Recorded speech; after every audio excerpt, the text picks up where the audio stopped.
Welcome back, all new at 10. It's been a very emotional evening for family and friends of Jerry Lee Scalf Jr. You can see this picture, which they shared of him with us. He was shot in front of his mother's home on Friday night. The person deputies say is responsible for that shooting, Deontay Willis. He's been arrested and charged with murder.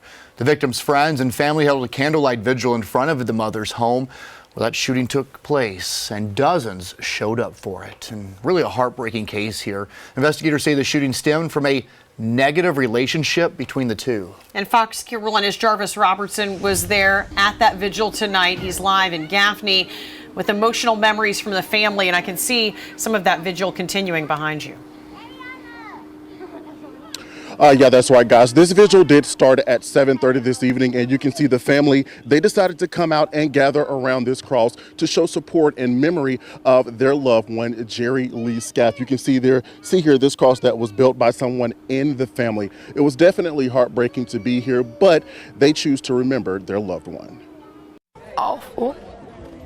We still look at the door, waiting on him to pull up and come in. Family and friends gathered around this cross to remember Jerry Lee Scalf Jr., killed in front of his mother's home Friday night.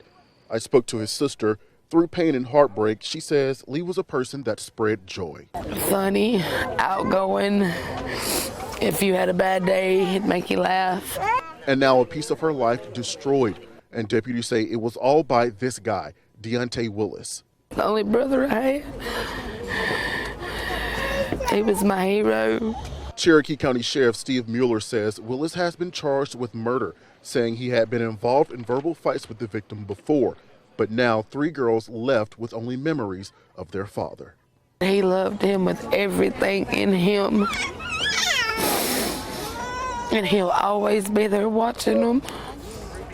Founders of Put Down the Guns Now Young People and Unite the Fight organization were at tonight's vigil. They say there's a lack of respect for life in the community. One of the main problems in the community is violence. And violence, one of the real sources of violence is lack of love. The Scalf family has been left with tears, sorrow, and confusion. Everybody loved him. I just don't understand why this happened. Now, that funeral is scheduled for tomorrow at 2 o'clock. It's going to take place at Blakely Funeral Home here in Gaffney. The family tells me, again, starts at 2, and they will be receiving friends starting at 1 o'clock. Reporting live in Gaffney tonight, I'm Jarvis Robertson, Fox Carolina, the 10 o'clock news.